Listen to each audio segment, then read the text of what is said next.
Mais uma vez, a paz do Senhor. Vamos então para o nosso estudo. Estamos falando ainda de crentes supersticiosos. Hoje, o 17º estudo dessa série. Estamos falando sobre jejum. Hoje, o terceiro estudo deste assunto, nesse subtema de jejum. E hoje vamos começar, vamos dizer, um subtema, né, que é o jejum de Daniel. E para falar deste tema, queridos, eu vou usar dois estudos. Pode ser, não acredito, mas pode ser que o estudo de hoje fique pequeno, mas o estudo da próxima semana ele começa, na verdade, ele está praticamente todo numa parte exegética e hermenêutica. Então, se eu trouxesse a introdução do assunto e mais essa parte, ficaria pesado. Então, eu dividi. Hoje a gente faz uma parte mais introdutória, começo a falar, a combater, né? Já vou deixar claro que estou combatendo, né? Mas faço grosso da exegese da hermenêutica na próxima semana, então, ok? Se vamos falar de jejum de Daniel, vamos começar lendo no livro do profeta, né? Daniel, capítulo 1, versos 5 a 16. É um dos textos. Na verdade, neste texto tem um texto que é base para o chamado jejum de Daniel, né? E nós vamos trabalhar isso com muita calma. Daniel, capítulo 1, versos 5 a 16. Essa primeira leitura eu a farei. Hoje teremos poucas leituras, não são muitas. Como eu disse, uma parte um pouco mais introdutória, não tão ainda baseada no combate, na interpelação bíblica. Daniel 1, verso 5 diz assim: E o rei lhes determinou a porção diária das iguarias do rei e do vinho que ele bebia, e que assim fossem mantidos por 3 anos, para que no fim destes pudessem estar diante do rei. Entre eles se achavam dos filhos de Judá Daniel, Ananias, Misael e Azarias. E o chefe dos eunucos lhes pôs outros nomes, a saber, a Daniel pôs o de Beltesazar, e a Ananias o de Sadraque, a Misael o de Mesaque, e a Azarias o de Abednego. E Daniel propôs no seu coração não se contaminar com a porção das iguarias do rei, nem com o vinho que ele bebia. Portanto, pediu ao chefe dos eunucos que lhe permitisse não se contaminar. Ora, Deus fez com que Daniel achasse graça e misericórdia diante do chefe dos eunucos. E disse o chefe dos eunucos a Daniel: Tenho medo do meu senhor, o rei, que determinou a vossa comida e a vossa bebida. Pois por que veria ele os vossos rostos mais tristes do que os dos outros jovens da vossa idade? Assim porias em perigo a minha cabeça para com o rei. Então disse Daniel ao despenseiro, a quem o chefe dos eunucos havia constituído sobre Daniel, Ananias, Misael e Azarias: Experimenta, peço-te, os teus servos 10 dias, e que se nos deem legumes a comer e água a beber. Então se examine diante de ti a nossa aparência e a aparência dos jovens que comem a porção das iguarias do rei. E conforme vires, procederás para com os teus servos. E ele consentiu isso, e os experimentou 10 dias. E ao fim dos 10 dias, apareceram os seus semblantes melhores, e eles estavam mais gordos de carne do que todos os jovens que comiam das iguarias do rei. Assim, o despenseiro tirou-lhes a porção das iguarias e o vinho de que deviam beber e lhes dava legumes. Okay. Como eu disse, neste texto está um dos versos. Nós lemos aqui 11 versos, 12 versos, na verdade, se contar, né? Um verso é usado como base. Vamos lá. Recapitulando o que nós já vimos até aqui sobre jejum, e isso é importante para tratar desse assunto, nós fizemos a introdução, que o jejum é algo que o povo de Deus pratica desde, né, muito tempo, desde o Monte Sinai, né? Mas que, por incrível que pareça, as pessoas pouco estudam sobre o tema, pouco sabem, né, e são levadas por qualquer vento de doutrina ou modismos. E então tratamos, né, sobre o que é e o que não é o jejum. Vimos que o jejum se trata, né, de um um ato de abstenção para consagração ao Senhor. Não é greve de fome. Não é eu vou parar de comer e Deus tem que me dar o que eu estou querendo, né? Essa é uma possível consequência de uma vida consagrada. Você está mais perto do Senhor, você tem melhor discernimento espiritual. Você luta as lutas espirituais de forma mais eficaz. E pode ser que então você receba a bênção que você está pedindo, mas que essa não é a finalidade do jejum, não é greve de fome, não é chantagem com Deus. E aí falamos dessa distorção, né, essa mudança de um momento de consagração para um momento de chantagem, até historicamente falando, desde o Sinai até os tempos modernos, como isso foi sendo deturpado, né? Abordamos a questão de jejum versus sacrifício. O jejum é uma oferta ao Senhor, né? Então eu tenho que acabar de jejuar e fazer aquela famosa oração de entrega de jejum. Não, jejum não é uma oferta ao Senhor. Jejum é um ato de consagração meu, né? Então eu não tenho que entregar ao Senhor. Por que que eu vou entregar ao Senhor? Ó, você está aqui meu jejum, ó, jejuei 12 horas, né? Anota aí, né? No teu relatório, no teu livro aí, anota que eu jejuei para o Senhor. Né? Não é isso, né? Então abordamos essa questão. E na semana passada abordamos a questão, existe jejum de prazeres, né? Algumas pessoas dizem, não, jejum é só de alimento. Mas se você vai parar de ver televisão, não é jejum, é propósito, né?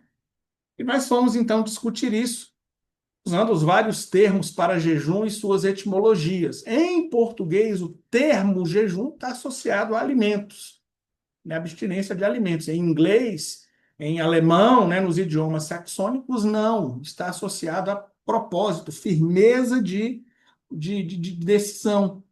Né? Então, né, pode ser que sim. Tudo aquilo que eu me proponho a me abster é um tipo de jejum. E abordamos o jejum nos tempos bíblicos, né? Vamos então usar o hebraico e o grego também, e o contexto, e vimos que sim, queridos, Deus está olhando para o nosso coração. A questão é a gente se humilhar, né? Como eu falo, afligir a alma. O que que aflige a sua alma nesse sentido de se humilhar, né? De matar a sua natureza carnal? Se você faz isso para se aproximar do Senhor, é um tipo de jejum, porque não é um sacrifício, né? Não estou apresentando ao Senhor uma greve de fome. Eu estou matando a minha natureza carnal. E tudo aquilo que mata a minha natureza carnal, né, me aproxima de Deus. Se eu estou me consagrando ao Senhor, é claro. Né? Então, para alguns, jejuar 3 dias, 5 dias, é fichinha, não tem humilhação nenhuma. Para outros, não.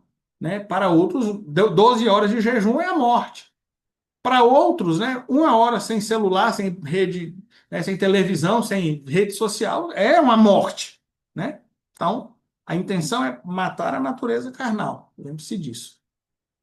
E abordamos a questão do objetivo do jejum, né? Porque eu acabei de falar. Se a intenção é matar a natureza carnal, tudo que mata a natureza carnal e eu me consagro ao Senhor, não deixa de ser um jejum. Ok? Então hoje nós vamos, como eu falei, abordar a questão do jejum de Daniel.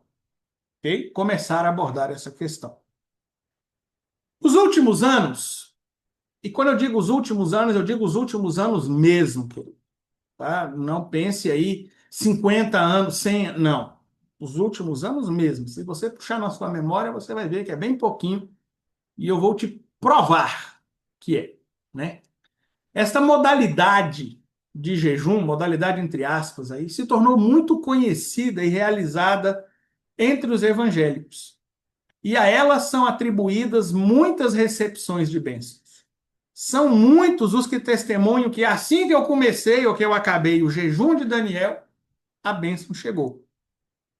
É ou não é? Com certeza você já ouviu isso. Como eu tenho falado, parece que depois que nós decidimos fazer essa série Crentes Supersticiosos, muitas pessoas se aproximaram de mim, tive muitas conversas involuntárias. Eu não puxava a conversa, as pessoas vinham falar comigo e mostravam essas superstições. E essa do jejum de Daniel, ela já tem, na verdade, talvez aí uns 3 anos que ela está bem, né, muita gente falando conosco, né? Quando a gente ainda estava pastoreando a última igreja, a gente foi pediu ajuda a um casal de obreiros que foi nos ajudar um serviço de manutenção da igreja. E eles estavam assim, não, porque nós agora estamos fazendo o jejum de Daniel e você tem que ver como a coisa, a nossa vida já mudou completamente. A gente começou a fazer o jejum de Daniel e tal. Recentemente, uma outra pessoa conversando conosco também, ela falou essa frase que eu coloquei, né? Aí eu precisava daquela bênção, eu falei, eu vou fazer o jejum de Daniel. E, pastor, assim que eu comecei, a porta começou a abrir, eu já falei, olha aí o resultado do jejum de Daniel. E sempre as pessoas frisam, né, que é o jejum de Daniel. Ou seja, a modalidade, né, esse tipo de jejum, que por si só é discutível, e nós vamos discutir isso, é meu propósito, se tornou um amuleto para os que a praticam, né? Praticamente todos, se não para todos. Não me sinto no direito de dizer todo mundo que faz esse jejum, eu não posso dizer porque eu não conversei com todo mundo que faz esse jejum. Mas 100% das pessoas com quem eu conversei e que fazem esse jejum, todas elas, 100% delas, atribuem a bênção ao jejum de Daniel.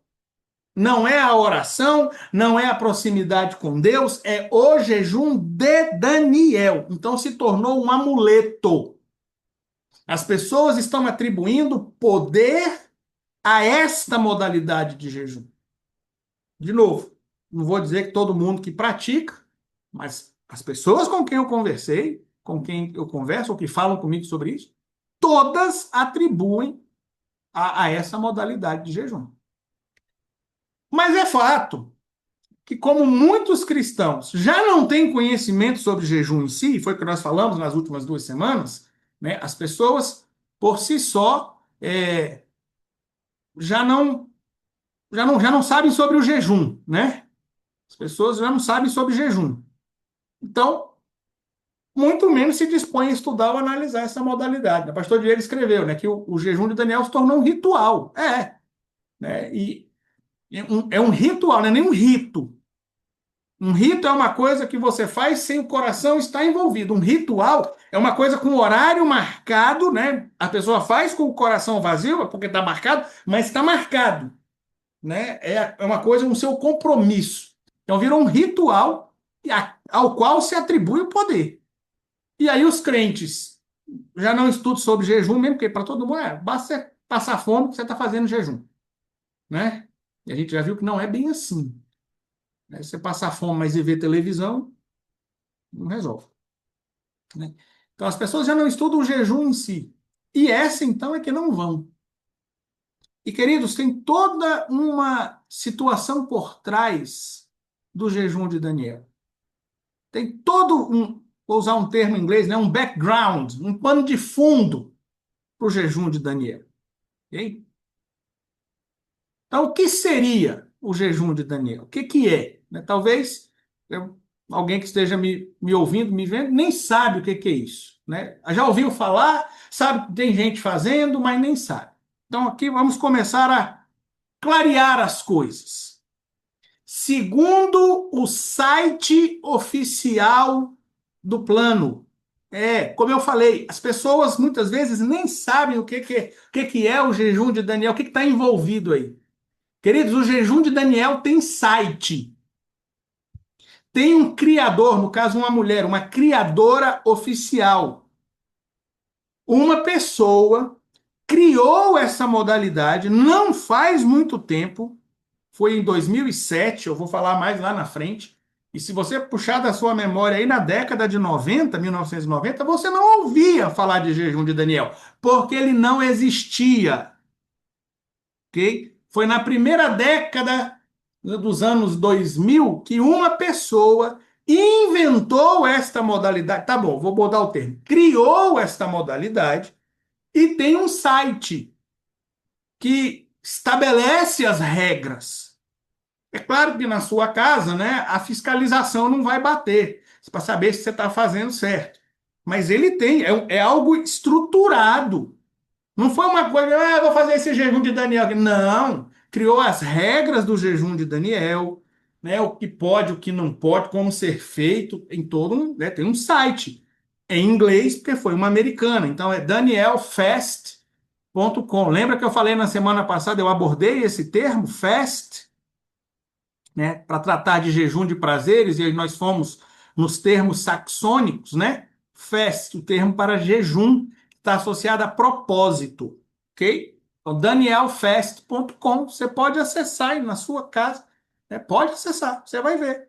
Tem o cronograma anual, tem um monte de coisa, tem mensagens devocionais, vou colocar, né? É uma seita quase, tá bom? Está baseada num plano de jejum, mas tem muito mais coisa do que isso. Por isso que eu falei, as pessoas nem sabem o que é isso. Só vão fazendo aí, vão fazendo, né? Então, segundo o site oficial do plano, jejum de Daniel é um método de jejum espiritual, e supostamente aí fui eu que coloquei, tá? Baseado na experiência do profeta Daniel. Então, o que ela diz é que é um método de jejum espiritual baseado na experiência do profeta Daniel. É essencialmente uma dieta vegana sem açúcares, carboidratos refinados, cafeína ou álcool. Só daqui a gente pode tirar algumas perguntas, né? Dieta vegana sem açúcares. Por que sem açúcares? Daniel comeu frutose. Tá bom? Ok, vamos lá. Então, essa é a definição do jejum de Daniel dada por quem criou o método, ok? Segundo o site, do qual todas as informações foram retiradas, tudo que eu vou falar aqui, claro, exceto os meus argumentos combativos, todas as informações que eu vou dar aqui, eu tirei do site quando eu estava fazendo esse estudo. Então, você pode ir lá no site. Eu não copiei de um site que copiou do site, não. Eu fui no site e tirei. Okay? Traduzi para o português, mas você pode ir lá, o seu Google traduz para você e você vai ver que é isso aí. Então, tirei tudo de lá. Então, segundo o site, há duas passagens específicas nas quais o método se baseia. Isso aqui é importantíssimo. O jejum de Daniel se baseia em dois versos, no caso, três versos, né? Duas passagens ou dois versos, três versos bíblicos. Daniel 1,12, que nós lemos, mas por favor, alguém leia de novo. Daniel 1,12.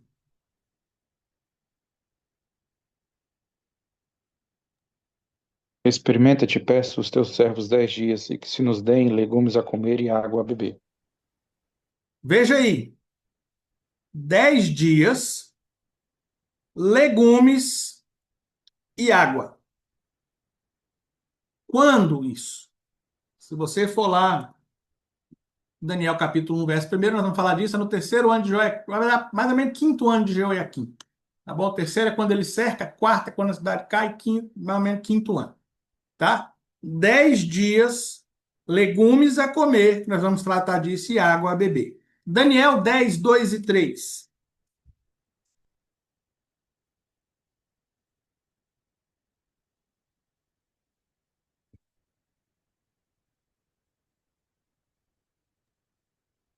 Diz assim, Naquele- pode ler, por favor. Naqueles dias eu, Daniel, estive triste por 3 semanas. Alimento desejável não comi, nem carne nem vinho entraram na minha boca, nem me ungi com unguento, até que se cumpriram as 3 semanas. 3 semanas, lá eram 10 dias, 3 semanas. Alimento desejável não comi, nem carne nem vinho entraram na minha boca. Ele não fala de legumes, aqui ele fala o que ele não comeu, ok? Mas são esses os dois textos que embasam essa modalidade, essa experiência de jejum de Daniel, né? O jejum de Daniel é a fusão disso aí, né? Tá, vamos tratar. Uma observação inicial que eu volto na semana que vem. O detalhe relevante é que há duas alterações convenientes nos textos base do plano. Então, lá no site, Tem duas alterações no texto bíblico que nós vamos tratar aqui. É conveniente, é uma interpretação conveniente. Eu vou até dizer o porquê, né, que isso acontece.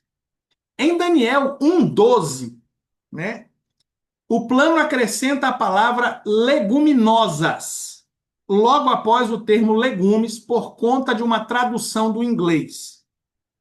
Então, experimenta, peço-te os teus servos 10 dias, e que se nos deem legumes e leguminosas a comer. Nós vamos fazer uma discussão bem profunda na semana que vem por causa disso aqui, mas é uma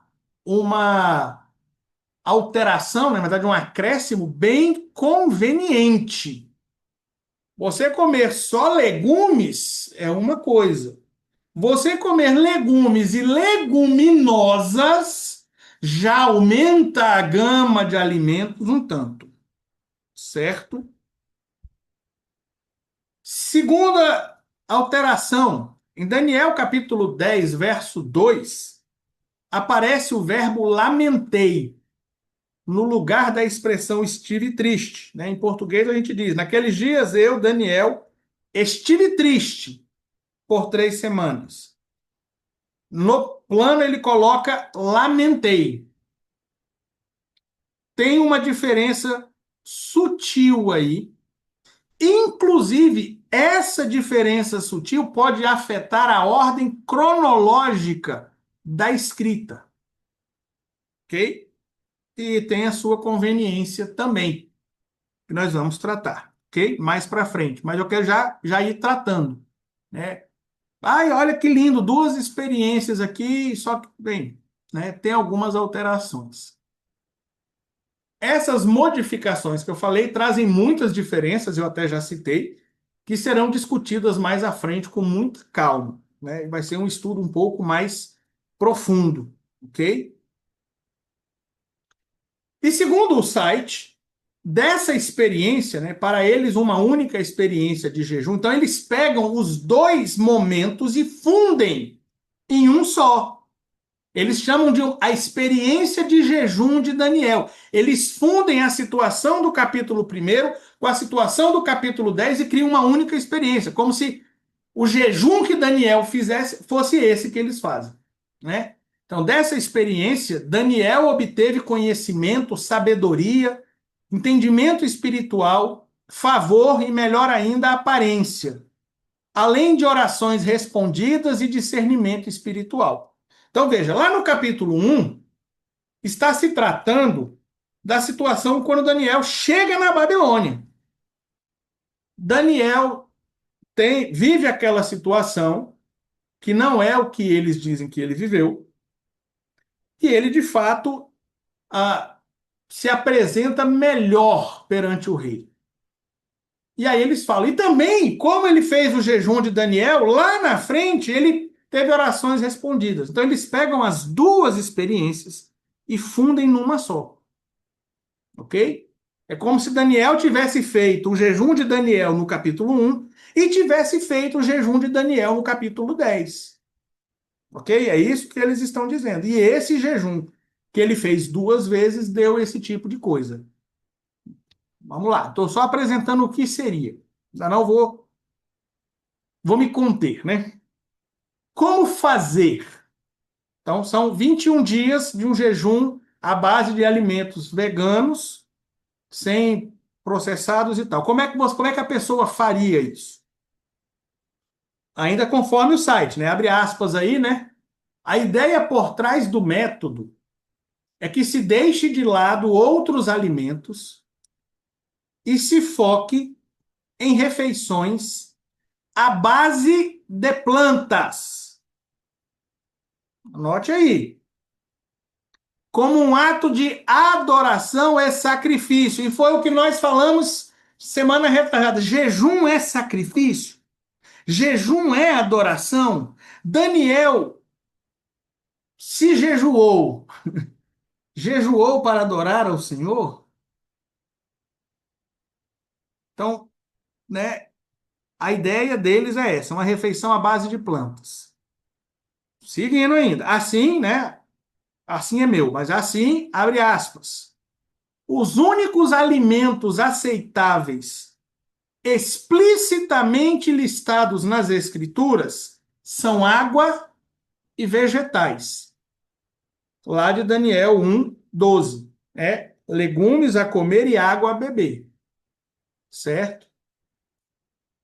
Biblicamente é o que está escrito. Né? No capítulo 1 no capítulo 10 ele retira, ele faz uma lista do que não pode, não do que pode.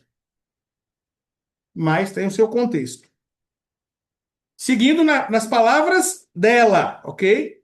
Mas o termo leguminosas, né, pulse, que aparece na versão King James, a versão inglesa King James aí, onde tem legumes. Na versão americana King James, versão inglesa King James, aparece o termo pulse, né, que significa grão ou semente cultivado para alimento. Então, segundo eles, isso permite os que estão no jejum de Daniel comer grãos integrais, frutas e outros alimentos vegetais. Todo o resto é proibido. Foi o que eu acabei de falar. Se nós pegarmos como está escrito aqui, que se nos deem legumes a comer, vai comer só legume. Só legumes. Então é cenoura, abóbora, beterraba, chuchu, né, abobrinha, é só isso.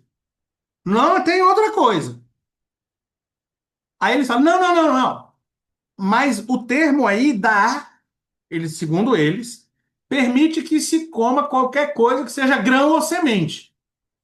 Então permite comer grãos integrais. Como eu falei, cresce muito só de legumes para legumes e leguminosa, que você ainda tem arroz. Quantos tipos de arroz? Arroz branco, arroz integral. Na verdade, o branco não pode, né? Arroz integral, arroz negro, arroz vermelho, arroz selvagem. Você tem feijão branco, feijão preto, feijão carioca, feijão fradinho. Você tem lentilha, você tem ervilha, né? A gama cresce, né? Então, esse ato de consagração, né, de adoração e sacrifício, não tem consagração, não, é adoração e sacrifício, segundo eles, esse ato já se torna um pouco mais liberal, né? Não precisam fazer esse esforço todo, né? Então, frutas e outros alimentos vegetais. Todo o resto é proibido. Ok. Desta forma, são proibidos os seguintes alimentos. E aqui, de novo, a lista foi copiada do site. Eu coloquei algumas observações que eu já vou começar a trabalhar, certo? Já vou começar a apresentar alguns pontos aqui importantes. Então, são proibidos produtos de origem animal, todas as carnes, laticínios, frutos do mar e ovos. Se a gente for pegar o pé da letra, lá em Daniel, capítulo 10, ele fala que não comeu carne, mas ele não fala, por exemplo, de ovos, ele não fala que não bebeu leite, né? Ah, mas no capítulo 1 ele fala, né, legumes e água. Não, mas tem legume não. Então, tá vendo? A coisa começa, né? Vamos apertar um pouquinho para um lado, afrouxar um pouquinho para o outro, né? São proibidos os adoçantes, né? Néctar de agave. Não, lugar nenhum na Bíblia está dizendo, né, que ele não comeu ou comeu ou que ele retirou, né? Adoçantes artificiais, xarope de arroz integral, açúcar mascavo, caldo de cana. E aqui eu pergunto, caldo de cana não é vegano? Você pega a cana, corta e passa no moedor. Sai o caldo, acabou. Né? Aí você vai dizer, sim, mas é porque é legumes e leguminosas, né? Então, nós vamos ver mais para frente, tem algumas outras coisas que não poderiam estar. Se são só legumes e leguminosas, algumas coisas mais para frente não vão estar. Se essas coisas estão, então caldo de cana poderia estar, né? Então, xarope de milho, mel. O mel não é vegano, mas o mel é um alimento que a Bíblia mesmo libera, né? Xarope de malte, melaço, açúcar mascavo, açúcar e outros xaropes. Querido, quem conhece a realidade americana, e na verdade boa parte, muito dela já está chegando aqui no Brasil, há uma cruzada muito forte nos Estados Unidos contra o açúcar. contra o açúcar. Está chegando aqui no Brasil. Hoje, né, as pessoas não querem comer nem fruta porque tem frutose, né, e tal, né, não pode comer açúcar nenhum, toma tudo sem açúcar, tem que ser sem açúcar. O açúcar é o grande vilão. Não estou dizendo que ele é o herói. Eu não estou dizendo que ele é o herói. Mas a Bíblia mesmo fala, né, Provérbios fala, come mel, filho meu. Né? A gente também precisa de açúcar, tá? O corpo converte a alimentação em açúcar. Então, há uma cruzada muito forte nos Estados Unidos, que já está chegando no Brasil, contra o açúcar. E aí, no meu entendimento, essa inclusão do caldo de cana aí se deve a isso. Não é uma coisa que tem a ver com o jejum de Daniel em si na Bíblia. Na verdade, nada tem a ver com o jejum de Daniel na Bíblia, tá bom? Mas é uma questão de conveniência cultural. Né? É uma propaganda de uma alimentação, não é vegana, né? É um pouco mais estrita até que o veganismo, né? Então não é para comer vegano, mas não é para comer açúcar. Então a inclusão do caldo de cana para mim é isso e é do xarope de milho. O xarope de milho é né, quem conhece é o mel caro, né? No tempo que a gente era criança, ele era muito, bombava no Brasil. Mel caro é um mel que não é mel, né? Ele é um xarope de milho, glucose de milho. E ele é muito usado nos Estados Unidos. No Brasil, a gente usa muito o açúcar refinado, eles usam muito o xarope de milho. Então, de novo, esse é um elemento que está incluído aí, no meu entendimento, por conta da cruzada contra o açúcar que existe nos Estados Unidos. Contra o açúcar e contra o xarope de milho. Né? O pastor Diego está dizendo que parece ter uma influência adventista. Pois é, a moça escritora, né, ela não é pastora, ela não é teóloga, ela não é adventista, mas realmente é uma influência, tem muito assim, do que o adventismo radical prega, né? Porque tem o adventismo do sétimo dia, que não come carne de porco, algumas coisas. Tem o adventismo radical, que é radical mesmo, o negócio é feio lá. Eles só comem nozes, água, tem uma outra, assim, ó, são alimentos bem. Volta e meia você encontra nos pirulitos de parada fixados na mensagem deles.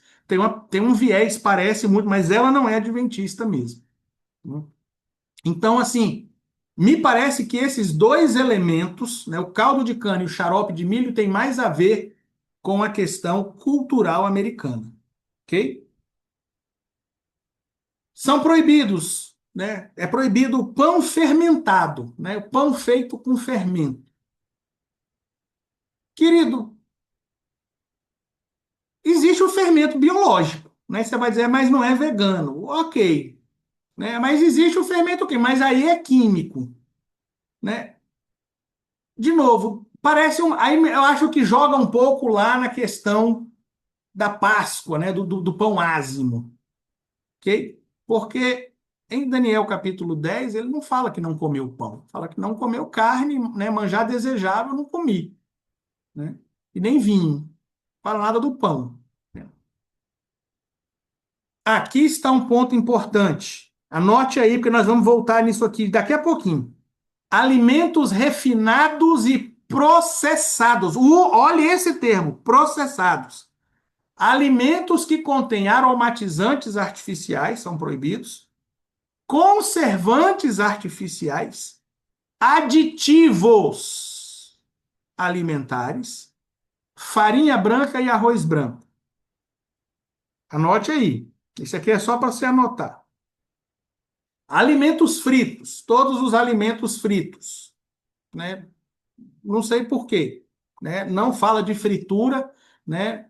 Não fala que Daniel não comeu, sei lá, né, legume frito, não comeu cenoura frita. Cenoura acho que não fazia parte da dieta nessa época, né? Mas o que se comia lá e os judeus fritavam muita coisa, né? A fritura e muitas coisas veganas mesmo eram fritas, né? Não sei por que colocaram a fritura aí, né? Gorduras sólidas, né? Manteiga, manteiga, uma gordura sólida. Banha de porco, margarina e gordura vegetal. Gordura vegetal. Anote aí, nós vamos voltar aí, ok? Não pode chocolate, não pode chocolate ao leite, chocolate meio amargo ou chocolate amargo, não pode calda de chocolate, não pode cacau.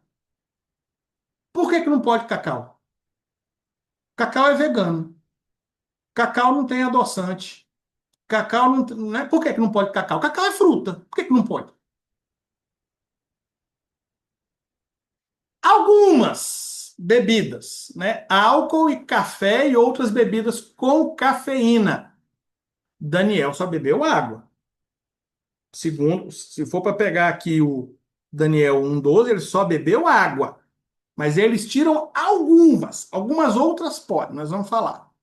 Ok? Então, são alimentos permitidos. Então, nós vimos o que não pode. E eu vou pegar a lista que não pode e vou bater com a que pode agora. O que que pode? Segundo eles, isso aqui está no site. Tá? O que está entre aspas, o que está em itálico aí, eu retirei do site. Então, são permitidos grãos integrais, cevada, arroz integral, trigo sarraceno, farro, painço, aveia, quinoa, bolos de arroz, mas ele acabou de falar que não pode usar, tá bem aqui, ó, farinha branca e arroz branco. Mas aqui ele tá falando bolo de arroz. Se eu fizer um bolo de arroz branco, E não né? vai fermento? Pois é, e não vai fermento, não vai ovo, né? Centeio, sorgo, espelta, trigo integral. Isso é muito bom. Agora olha isso aqui, ó. Macarrão integral. Macarrão integral. Querido, você já ouviu falar de pé de macarrão? Né? Quando a gente é criança, a gente brinca muito com as crianças assim, né? Né? Pé de macarrão. Qual é o pé de macarrão? Macarrão não é grão, né? Macarrão é grão. Macarrão é natural, né? Como eu disse, existe pé de macarrão. Se você disser, não, mas é o macarrão feito com, com, com grãos integrais. Ainda assim, ele passa por algum processo, ele não é grão. E você não vai só pegar, né, a massa de. Vamos pegar a massa de feijão, né? Que existe macarrão de feijão, não sei se você sabe disso, mas você não vai só prensar o feijão e modelar. Você tem que botar algo que dê liga, né? Então, macarrão não é grão. Macarrão não é natural, não. Não existe pé de macarrão, não. Então aqui já tem uma contradição. Ou seja, não é uma contradição, é uma conveniência. Ok? É uma conveniência. Feijões e leguminosas, por conta do acréscimo do termo, né? Então, feijão preto, feijão fradinho, feijão branco, grão de bico, feijão fradinho, feijão carioca, lentilha, amendoim, feijão carioca e ervilha. Nozes e sementes, amêndoas, castanha de caju, avelãs, macadâmias, manteigas naturais de nozes, sem aditivos. Mas a gente não leu lá atrás que não pode gordura sólida, não pode manteiga. Nós lemos lá, eu volto lá, vou voltar lá para você ver. Gorduras sólidas, manteiga. Se você me falar, não, pastor, mas essa aqui é manteiga de leite. Ok, mas essa aqui não está falando só disso. E essa aqui, né? Manteiga de nozes é uma manteiga, é uma gordura sólida, né? Então, não é uma gordura sólida? Está contradizendo, né? Amendoim, nozes pecãs, semente de abóbora, pinhões, pistache, semente de papoula, semente de gergelim, soja, semente de girassol e nozes. Estão permitidos os vegetais, todos os vegetais, frescos, congelados, secos, em suco ou enlatados. Enlatado não é processado, não? Enlatar não é processar? Você pode me dizer, pastor, é porque para enlatar, se você for no mercado, pegar a latinha de milho ou a latinha de ervilha, ou a seleta de legumes, você vai encontrar algumas que não têm conservantes. Aquelas ali são feitas o quê? Eles cozinham o vegetal, acrescenta sal. Então, o sal é o conservante. Joga dentro da lata, puxa o ar e sela aquilo a vácuo. Ela não tem conservante, mas ela tem regulador de acidez. Querido, você não encontra no dia de hoje. Não vou dizer que não encontra, porque eu não conheço tudo que é vendido ao redor do mundo, né? Mas é muito difícil você encontrar um alimento enlatado que não tenha um aditivo. E aí lá atrás ele fala que é proibido o aditivo alimentar. Mas você pode comer o vegetal enlatado, um vegetal que tem um conservador, um regulador de acidez, né? E tem aqueles troços, esteroato de não sei o quê, o AS cento e não sei quanto. Tudo aquilo ali é aditivo alimentar, né? Glutamato monossódico, tudo isso é aditivo alimentar. Então, de novo, aqui vem uma questão que para mim é de conveniência. Porque se você aperta muito, não é uma crítica, né? Mas se você apertar muito, vai ter que viver como os Amish. Nos Estados Unidos tem um grupo cristão chamado os Amish, eles têm uns estados, moram nos estados mais facintos. Eles vivem em fazenda, num estilo de vida ainda dos anos 1800. Mas, né, vai fazer o jejum de Daniel em São Paulo, você não consegue viver como Amish. Vai fazer em Nova York, né? Você não consegue viver como um Amish. Então vamos colocar os enlatados, vamos permitir, porque não dá para as pessoas encontrarem, né? É caro, vai pegar alimento orgânico no mercado. É caro, né? Então você vai fazer o jejum de Daniel e junto quebra a firma, né? Como diz o povo. Então a questão do enlatado para mim aí mostra uma contradição, porque você disse que não podia ter aditivo, mas o enlatado pode, o enlatado tem aditivo. Um tipo de aditivo vai ter, ok? Frutas, né? Todas as frutas, né? Frescas, congeladas, secas, em suco ou enlatadas, a mesma coisa, né? Desde que não contém açúcar, né? Enlatado não é processado. O suco de uva, você tem um suco que é 100% uva, não tem conservante, não tem regulador de acidez, não tem não sei o quê, não tem. Raríssimo e caríssimo. Suco de uva vai ter um aditivo, um regulador de acidez, um conservante. Tem um outro também que é muito comum, mas eu esqueci agora, né, que tem nos sucos de uva. Não tem jeito, querido. Mas aí pode. Pode por quê? Por conveniência. Então não é Bíblia, é conveniência. Ok? Óleos. Óleos podem ser usados em quantidades mínimas, mas não para frituras. Então é para fazer o quê? Para beber? Né? Não, você pode jogar em cima da comida. Então é um azeite, né?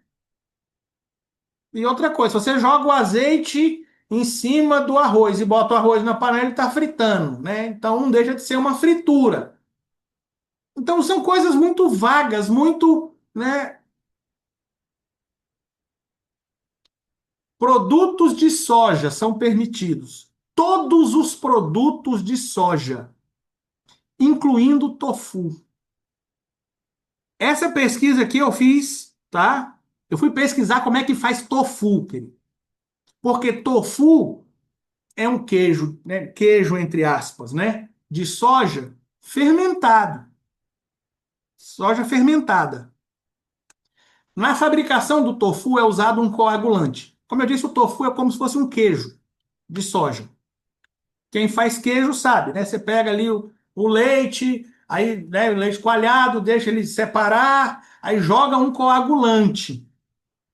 Lá no tempo de Jesus, eles jogavam, né, o coalho que vinha do estômago do cabrito, né? Muito tempo se usou algo que vinha do estômago da vaca também, faz o queijo. No tofu também. Só que o tofu é vegano, então você não pode jogar um pedaço de coalho do estômago do cabrito. Lá atrás, bota aí, né, século, sei lá quando, no Japão, onde se fazia o tofu, no Japão, na China, nos países orientais, onde se fazia o tofu, eles usavam vinagre e limão. E até hoje usam quando fazem tofu em casa. Então, quando eles vão fazer o tofu em casa, eles usam vinagre ou limão, como esse agente coagulante.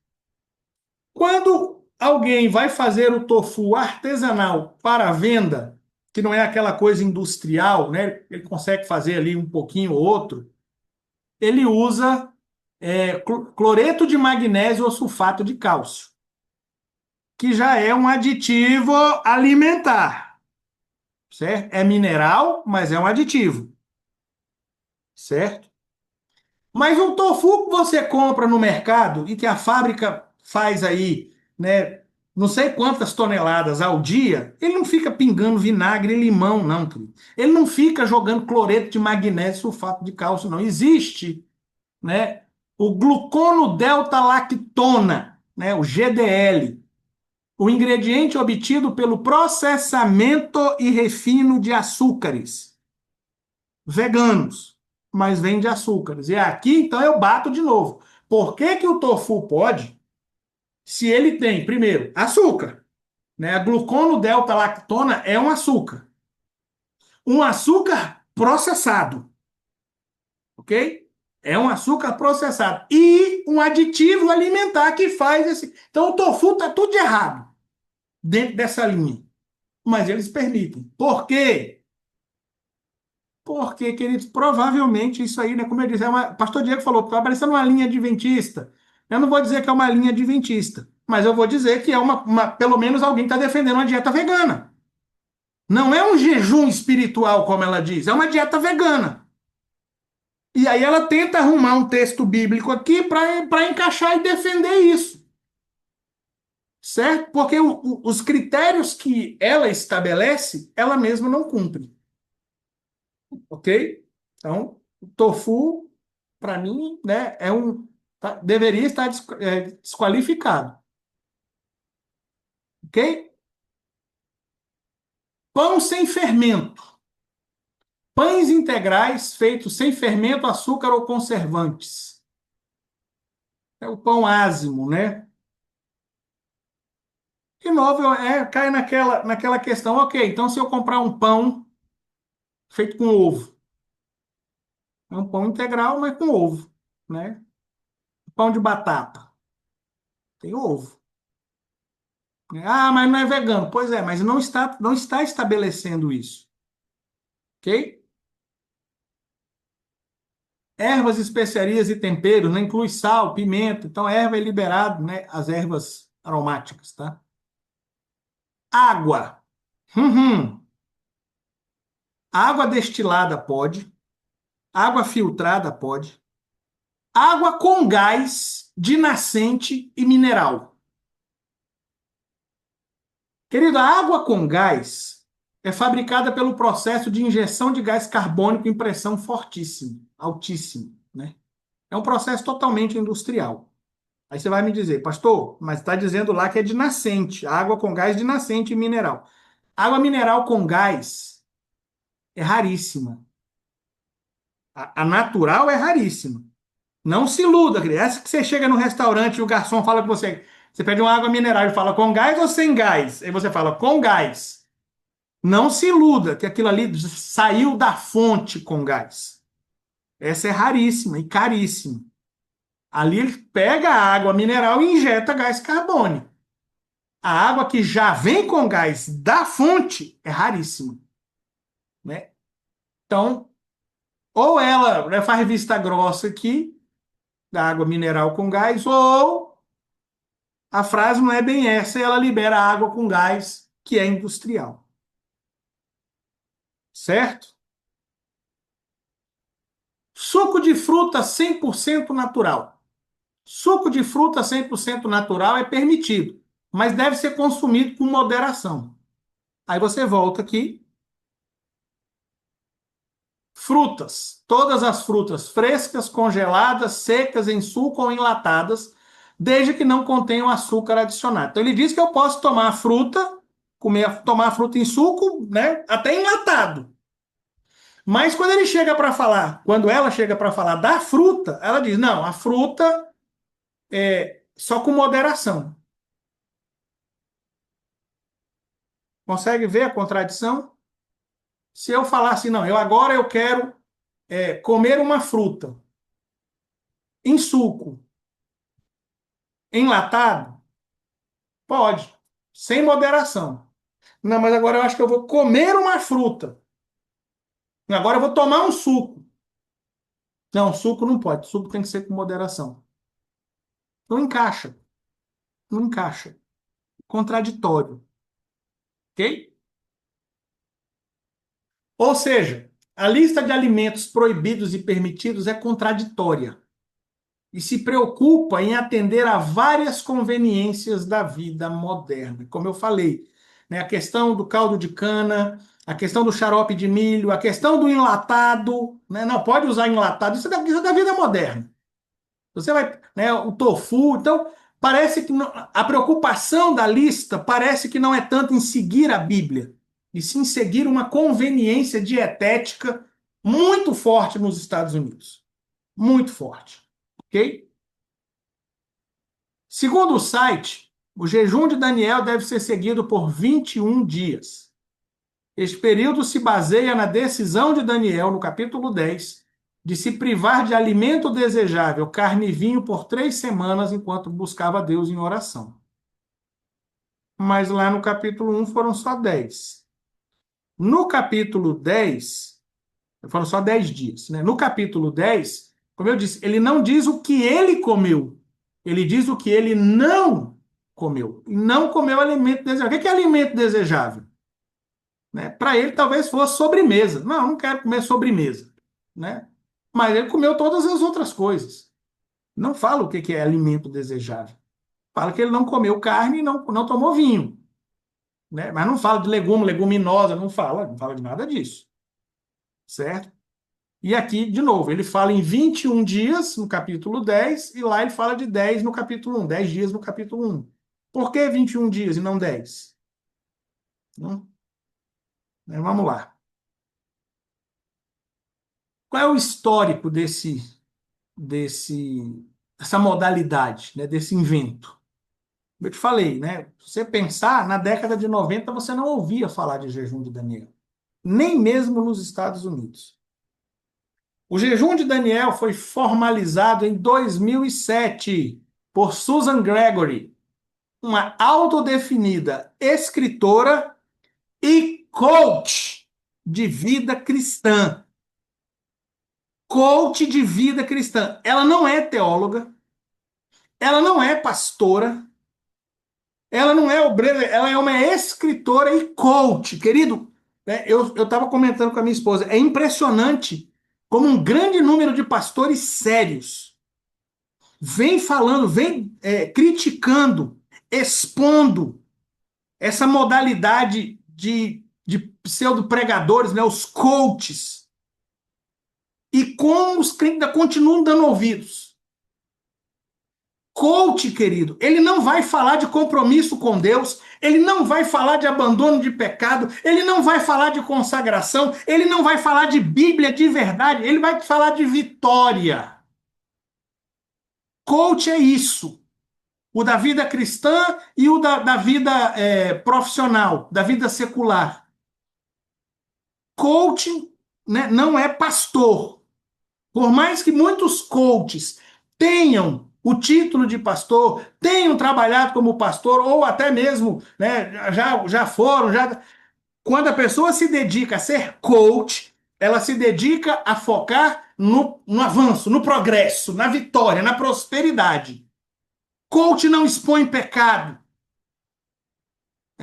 Essa mulher é coach. Ela se define assim. Isso aí não sou eu que estou dizendo. Está no site dela. Vá lá no site do Jejum de Daniel e veja quem é. Tem o perfil dela lá. Ela colocou a biografia. Escritora e coach da vida cristã. Né? Isso tem um impacto real nas interpretações e usos de textos bíblicos. Ela não vai usar o texto bíblico para te falar de vida cristã. Ela não sabe interpretar, e eu vou mostrar, ela não sabe interpretar a Bíblia. Ela soube pegar o texto e usar conforme a conveniência, porque é isso que os coaches fazem, ok? Segundo ela, o método existe desde os tempos do Velho Testamento. Onde? Onde a Bíblia mostra alguém fazendo isso? Onde? Porque quando a Bíblia fala, né, e nós fizemos o histórico do jejum há 2 semanas atrás, quando a Bíblia fala do afligireis as vossas almas, há uma série de atividades, como nós falamos. Jejuar era uma delas. Jejuar de alimentos era uma delas. Mas era total. Não era de algumas coisas sim, outras não. Né? Não trabalhava, não tinha relações sexuais, tinha que estar de roupa limpa. Nós vimos várias atividades que faziam parte do afligir da vossa alma. Esse jejum aí não aparece em nenhuma. Não estava no Monte Sinai, não estava no período dos profetas, não estava no período exílico, pós-exílico, no período intertestamentário, no período de Jesus. A Bíblia não cita esse método em lugar nenhum. E vou dizer, nem mesmo Daniel, ok? Então, mas vamos lá. Segundo ela, o método existe desde os tempos do Velho Testamento. Mas ela foi levada por Deus a escrever e ensinar sobre ele como abre aspas, retiro pessoal com Deus, uma transformadora fuga das distrações diárias que guia a uma vida saturada de clareza, propósito e presença inabalável de Deus. Coach! Você sabe o que leva a uma vida saturada de clareza, propósito e presença inabalável de Deus? É oração e jejum, é joelho no chão, é cara no pó, é leitura bíblica e estudo. Como eu disse, coach não tem compromisso com essa vida transformada. Coach não tem compromisso com vida de consagração ao Senhor. Coach tem compromisso com vida de prosperidade. E é o que essa mulher fala. Tá aí, ó, frase dela. Um retiro pessoal com Deus, uma transformadora fuga das distrações diárias. Devia ter a música tocando, né? Que guia a uma vida saturada de clareza, propósito e presença inabalável de Deus. A gente cantou aqui, né? Com Jesus a minha alma deseja estar no jardim em constante oração. É isso que dá presença inabalável de Deus. E não esse jejum conveniente aí. Ok? Então, o método foi criado em 2007, mas foi popularizado por celebridades, principalmente o ator Chris Pratt, que o promoveu na década de 2010 e recebeu ampla cobertura da mídia associada. E se você colocar na internet, faça a pesquisa, eu fiz. Chris Pratt é um ator de Hollywood, ele fez alguns filmes grandes aí, cujo nome não lembro nenhum, né? Não lembro de nenhum filme dele. Se eu vir a imagem, eu reconheço, sei que é um ator muito famoso, mas não me lembro de nenhum filme, né? Ele fez muitos filmes desses, acho que até de herói. E em 2010, ele revelou que estava fazendo o jejum de Daniel. Aí ele foi para os grandes programas, os grandes talk shows americanos. Aí ele foi explicar. Aí o negócio bombou.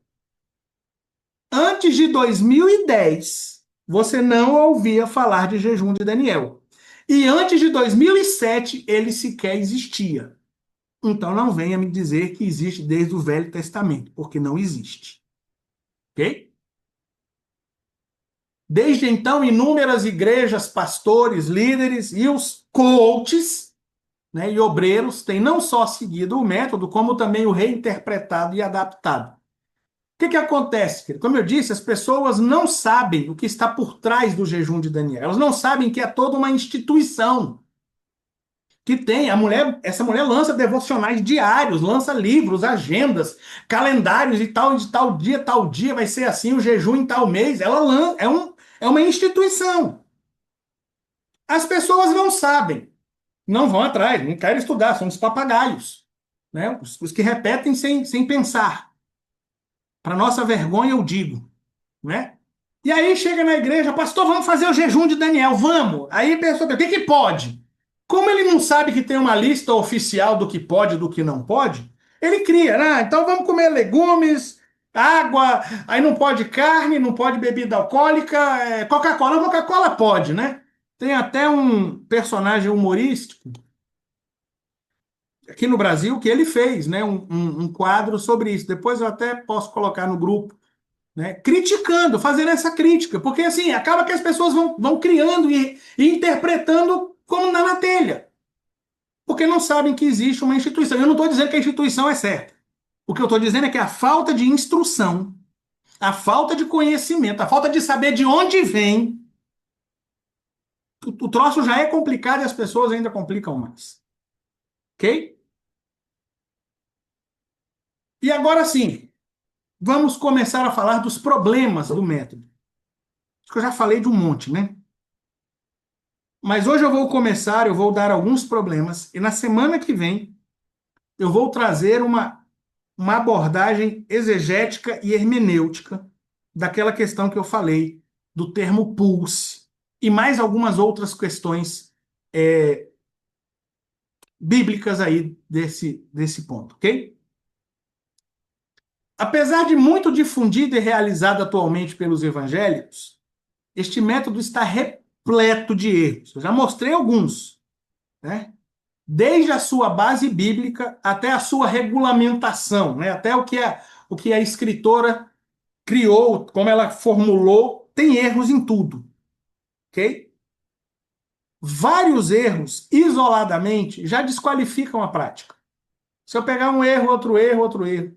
Mas quando tomados em conjunto, você pegar tudo e juntar, olha, isso aqui acarreta isso aqui afeta isso aqui, um erro vai puxando o outro, vai juntando o outro, descartam qualquer possibilidade de embasamento bíblico. Qualquer.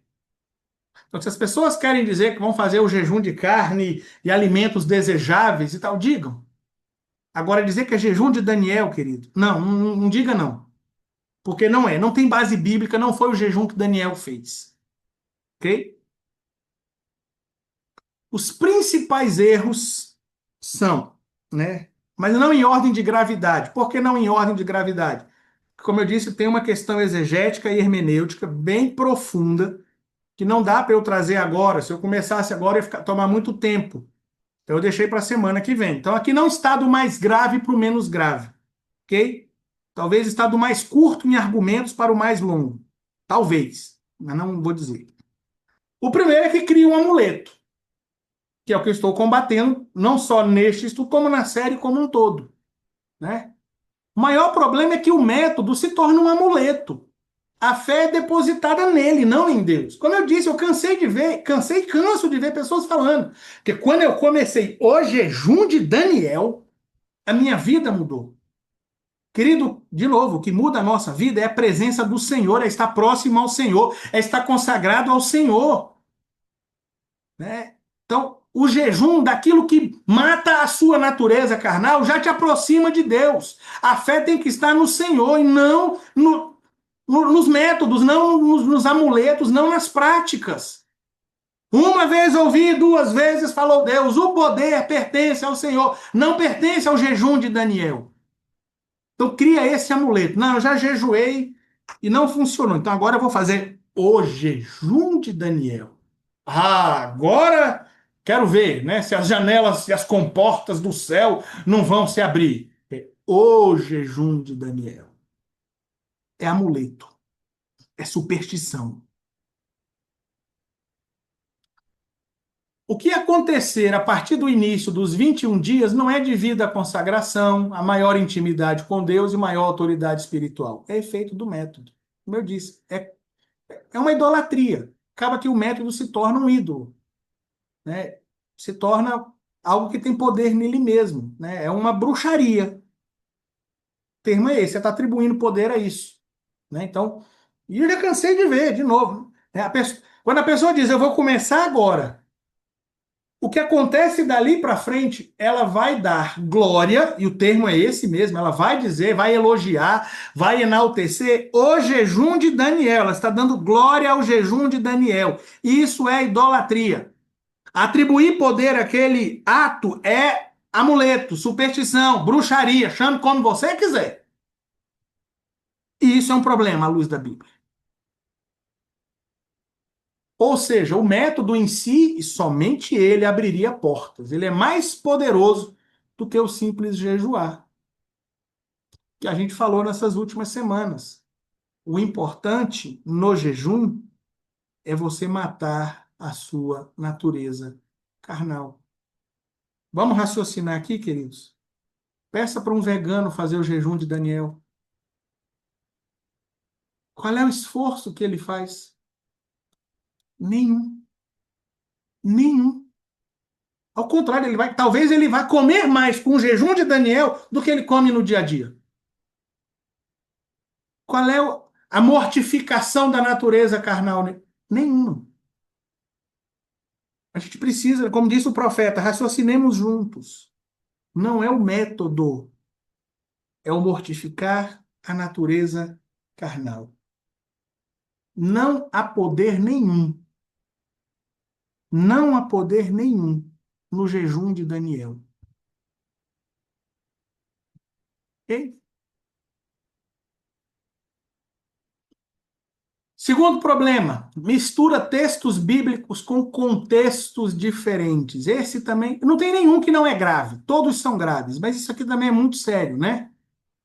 O fato de a autora não ter conhecimento teológico e não ter feito sequer um estudo básico sobre a cronologia do livro de Daniel causa um sério dano, pois o método está baseado na mistura de dois textos que nada têm de correlatos.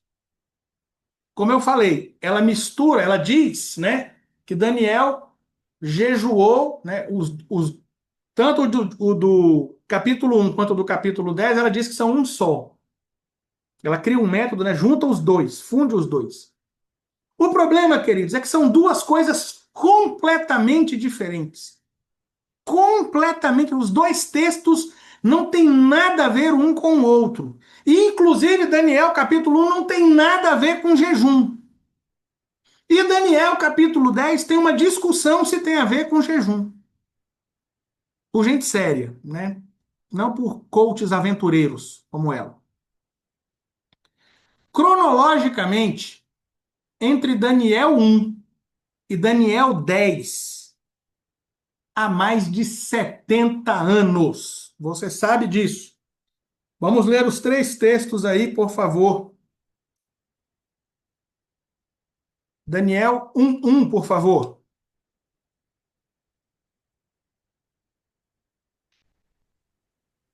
No ano terceiro do reinado de Jeoiaquim, rei de Judá, veio Nabucodonosor, rei de Babilônia, a Jerusalém e a sitiou. Queridos, era o terceiro ano de Jeoiaquim, certo? Terceiro ano de Jeoiaquim.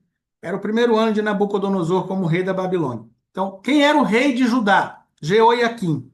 Quem era o rei da Babilônia? Nabucodonosor. Deus entregou Jerusalém na mão de Nabucodonosor e ele faz a primeira leva de exilados de Judá. Foram três, essa é a primeira. Ok?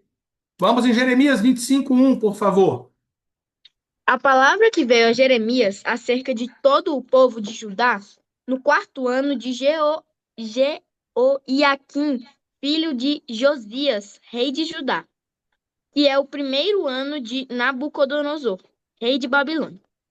Entre o terceiro e o quarto ano de Jeoiaquim, Nabucodonosor toma Jerusalém. Então, o terceiro ano de reinado de Jeoiaquim, o terceiro e o quarto ano, era o primeiro ano de Nabucodonosor. Ficou claro isso? Daniel 1:1 e Jeremias 25:1 falam do mesmo tempo. Ok? Está falando do mesmo tempo. Então, isso A primeira vez que Nabucodonosor toma Jerusalém. Nós falamos disso no nosso panorama bíblico. Eu trouxe muito bem essa cronologia, né? Depois da batalha de Carquemis, na Síria, Nabucodonosor então volta, porque seu pai, Nabonido, morre, ele volta, né, para tomar posse do reino, vem e, antes de ele, passa em Jerusalém, faz a primeira leva e vai, então, para a Babilônia. Nós tratamos disso. Então, o primeiro ano, o terceiro barra quarto ano de Jeoiaquim, é primeiro ano de Nabucodonosor. Esdras 1:1. No primeiro ano de Ciro, rei da Pérsia, para que se cumprisse a palavra do Senhor pela boca de Jeremias. Despertou o Senhor o espírito de Ciro, rei da Pérsia, o qual fez passar pregão por todo o seu reino, como também por escrito, dizendo: Primeiro ano de Ciro, rei da Pérsia. Então já teve todo o reinado, vamos dizer, da Babilônia. E aí, a gente já tratou dessa cronologia, que o próprio Daniel vai tratar dela. Depois do Império Babilônico, você tem o Império Medo-Persa. Lembra da estátua de Nabucodonosor? Cabeça de ouro, né? Que é aquele leão alado das visões de Daniel, cabeça de ouro. Daniel fala para ele, Daniel capítulo 2, tu és a cabeça de ouro. E depois tem o peito, o Império Medo-Persa, o urso com as costelas na boca, o Império Medo-Persa. Então, quando o Império Medo-Persa se levanta, o Império Babilônico acabou. Foram 70 anos de cativeiro. O texto que a Nicole acabou de ler é Ciro passando o pregão e ordenando aos judeus, ou dando liberdade aos judeus para que voltassem e reconstruíssem o templo de Jerusalém. É no primeiro ano de Ciro, ou seja, Daniel capítulo 1 acontece no primeiro ano de Nabucodonosor. Agora vamos em Daniel capítulo 10, por favor. Daniel 10:1.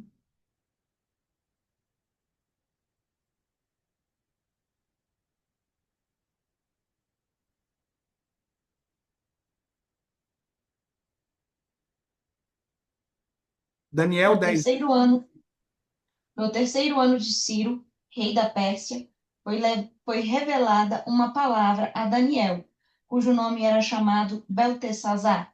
A palavra era verdadeira e envolvia grande conflito, e ele entendeu esta palavra e tinha entendimento da visão. Terceiro ano de Ciro. A Nicole leu o primeiro ano de Ciro. Queridos, entre Daniel capítulo 1 e Daniel capítulo 10, são 73 anos.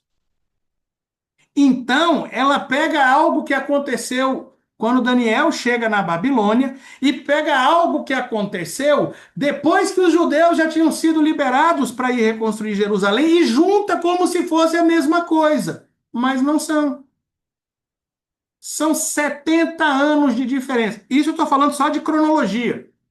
Não estou falando nem do evento em si, que ainda vou tratar. Né? Então ela pega dois eventos separados por 73 anos e mistura. Cria um só. Já está errado. E isso aí é um erro básico. Esse erro cronológico é básico. Dizer que o jejum de Daniel, né, olha só, ele jejuou 2 vezes e nessa modalidade, como ela falou, e essa modalidade fez Daniel ficar mais bonito, ter sabedoria e ter oração respondida. Não. O que aconteceu para ele ter oração respondida foi 73 anos. O que fez ele ficar mais bonito foi no início. São duas coisas diferentes que ela junta como um só. Já está errado. Ok? Ou seja, não há absolutamente nenhuma ligação metodológica entre o comer legumes do capítulo 1 e a abstenção de carne, vinho e alimentos desejáveis do capítulo 10. Trazendo o erro cronológico, trazendo para o contexto. O fato de Daniel só ter comido legumes e bebido água foi lá atrás. Daniel não comeu carne, não bebeu vinho, não comeu alimento desejável no capítulo 10. São coisas completamente separadas. Ela misturou, como eu disse, por pura conveniência. Ok? Então, textualmente, não há nenhum método de jejum escrito. Aquilo que eu falei, não tem base bíblica para esse jejum. Não tem base bíblica. Ela pegar Daniel 1 e Daniel 10 e dizer, eu baseei nesses textos, né? É o método de jejum de Daniel. De novo, nem Daniel jejuou o jejum de Daniel. Nem Daniel.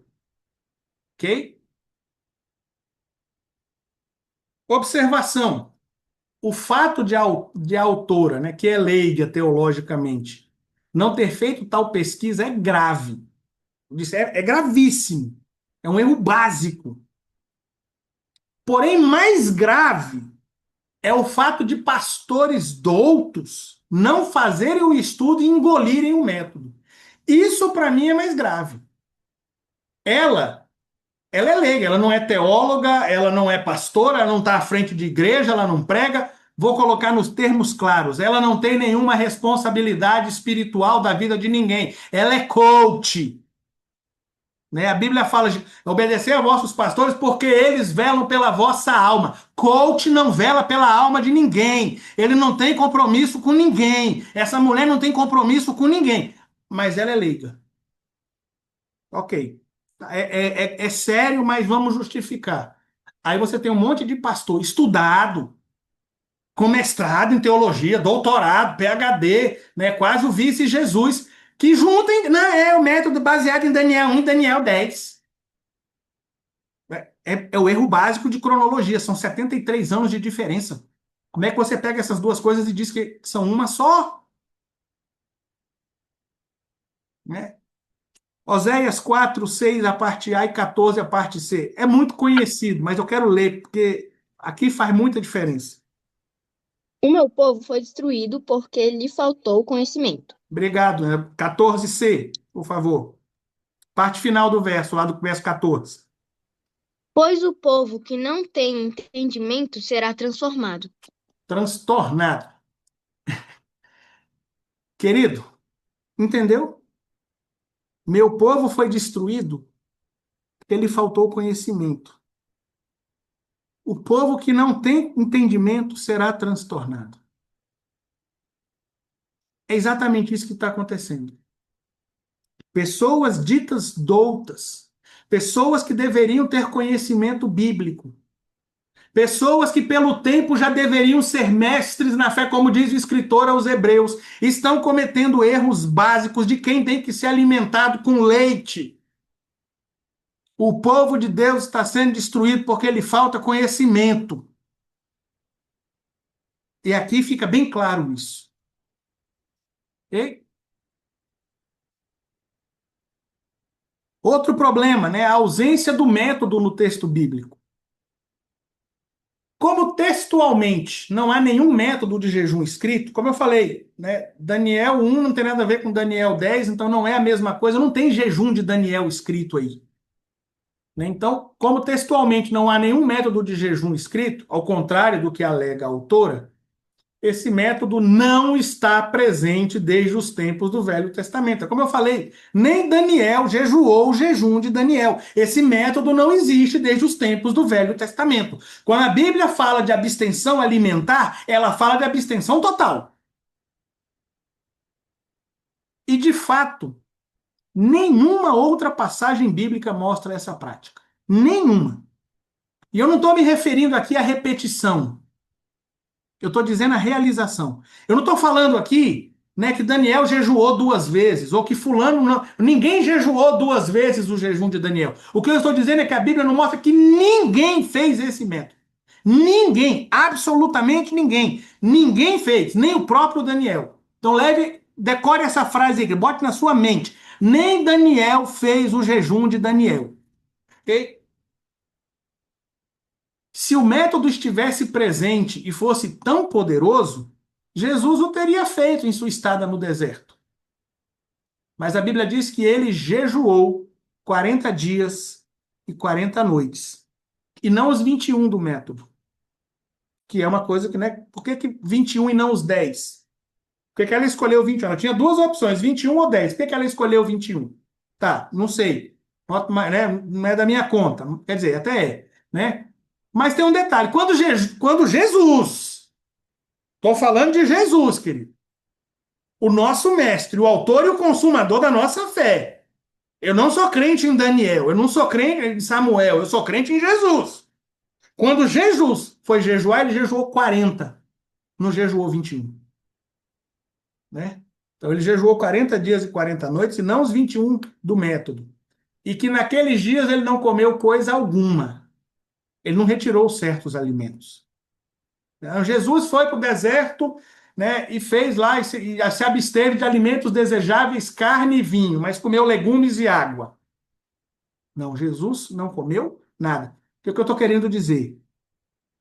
A autora alega que esse método está presente desde os tempos do Velho Testamento. Se fosse assim, ele apareceria na Bíblia em outros textos e Jesus o teria feito. Se esse método fosse tão poderoso, tão difundido entre os judeus, Jesus o teria feito. Né? Não há absolutamente nenhuma menção bíblica a esse método. Na verdade, não há nenhuma menção na literatura histórica judaica, sequer na apócrifa. Esse método, como eu falei, antes de 2007, ele não existia. Ela criou, agora eu vou usar o termo, ela inventou esse método em 2007. Você não acha menção dele na Bíblia.